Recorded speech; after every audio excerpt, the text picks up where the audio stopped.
Pseudo-truth. The stark business picture of Nutrilite might be the ordinary and expected fate of a startup vitamin company a few decades earlier. But by this date, in booming Southern California, and after vitamin mania made such headway into American culture, it cannot be attributed only to market conditions or public awareness. This period, the years Renberg returned from China and into the mid-1940s, is described by health writer Catherine Price as, quote, arguably the most exciting time vitamins had ever known. By the end of World War II, the vitamin and supplement market was broadly established and ubiquitously promoted. Vitamins made by the Watkins Company, a marketer of various health remedies, were supplied to U.S. soldiers during the war. Miles Laboratory, now part of Bayer, introduced the One-A-Day brand in the early 1940s that was offered in retail stores nationwide. Ads for vitamins were in all major newspapers and magazines.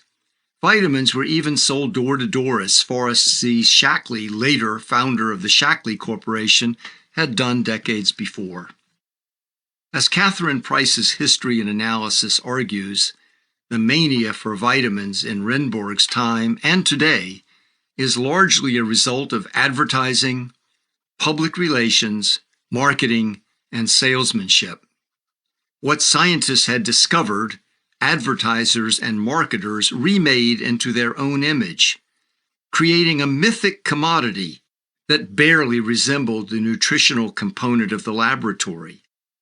Commercially promoted vitamins and supplements, offered as pills, tablets, and liquids, are arguably the perfect product for advertising. Unsurpassed in suitability for what anthropologist Jules Henry called advertising's, quote, pseudo-truth and pecuniary logic. Quote, pseudo-truth in advertising, Henry wrote, is a false statement made as if it were true, but not intended to be believed literally. No proof is offered, nor required. Quote, proof is that it sells merchandise. If it does not, it is false. Informing people that the normal diet of the times made taking vitamin supplements unnecessary became false because it does not boost sales. Stating that vitamin pills provide energy, which is impossible as they contain no calories, and boost immunity, for which there was no evidence, became pseudo-truth because it does lead to sales. Pecuniary logic, Jules Henry explained, employs pseudo-truths, quote, to prove something that is not true or real for commercial purposes. Thus, giving children vitamin pills once a day to ward off devastating diseases that are unrelated to diet becomes perfectly logical and reasonable to millions of people. As Henry explained, people not in the habit of critical thinking commonly use pseudo-logic in everyday life. For the general public, the facts about vitamins are either unknown or misunderstood, or, in their absence, vitamins are treated as invisible and near mystical life forces. Millions of people who take them daily do not know the difference between a vitamin and a mineral. Their value when taken in pill form for people with normal diets in America is a matter of faith, not evidence. The spikes and dips in popularity of certain vitamins over others, such as C or E, correspond to fads and marketing hype, as are sudden surges in sales of various foods that are said to contain certain vitamins. Vitamin pills are obviously in great demand by a public that also does not demand quality control over them, even as they put them in their mouths. There is no public outcry for proof of the ingredients listed on the packaging, or any call for hard evidence of value and efficacy for health purposes. If claims of vitamins' capacity to cure diseases such as the common cold are not accepted by nearly everyone, then belief that they may prevent the cold is held by the others, though repeated valid studies consistently show neither claim is true. Such has been the effect and the power of advertising in shaping the public mind around vitamins. Though vitamins are associated with food and medicine, unlike actual foods or actual medicinal products, the vitamin supplements are exempt from government oversight. Quality control and the matching of ingredients with label descriptions are only self-regulated by the commercial promoters themselves. No government action occurs at all until the vitamin products are already on the market, and then only if the products are actually causing harm. The creative advertiser is therefore largely free to cite scientific findings inaccurately and inappropriately without fear of correction, and to make claims that are worded as to be believed even if, quote, literally untrue. The only restrictions are against direct and explicit claims to cure or prevent diseases, which any creative copywriter can easily circumvent. With widespread public acceptance of the pseudo-facts about vitamins, presented in bombastic and circuitous verbiage that Jules Henry called parapoetic hyperbole, the advertiser can elegantly construct a nearly impenetrable logic for purchasing vitamins for daily consumption. Merchandisers can demand and obtain exorbitant prices that cannot be evaluated for fairness or validity. When Renberg was forming Nutrilite, the vitamin was arguably the hottest and most commercialized new technology of that period.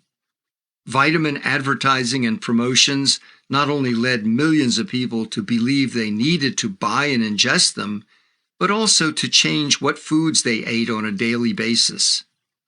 Many types of foods which had been processed, preserved, colored, and stripped of virtually all nutritional value, after being invisibly infused with synthetic vitamins, were magically converted by advertising into, quote, healthy and, quote, fortified. The, quote, enriched foods, including some items that were unhealthy even before processing, were transformed into, quote, good for you, with an advertised claim that they contained synthetic vitamins.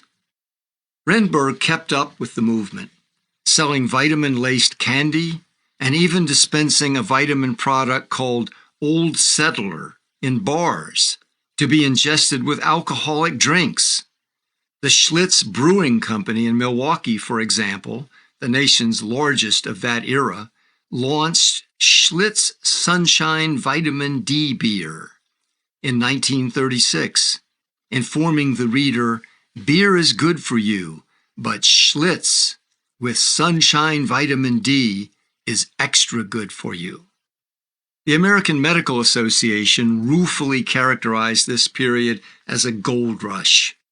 Between 1931 and 1939, when Renberg launched California Vitamin Company, the market for vitamin sales had already grown from 12 million to about 83 million a year. By 1943, about the time Renberg and Calcote were married, vitamin sales had grown to 180 million, 2.5 billion in today's dollars, with 1 out of 4 Americans already taking vitamin pills. Yet, Nutrilite had been unable to significantly grow or geographically expand beyond the Los Angeles area.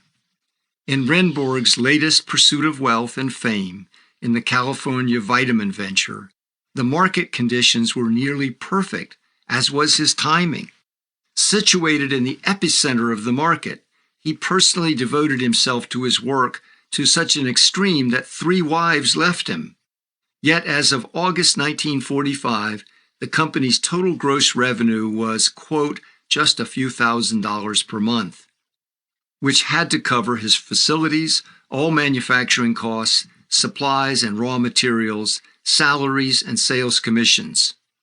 In the midst of a vitamin sales gold rush, Neutralite was a vitamin still looking for a customer. Pseudo-truth catapulted the invisible and barely understood vitamin into a massive new market. It was insufficient for Neutralite, but it would provide a bridge to a much grander scale of deception in Neutralite's impending future. Subtleties will soon be replaced by what became known as the big lie, and associated infamously at the time with dictatorial propaganda.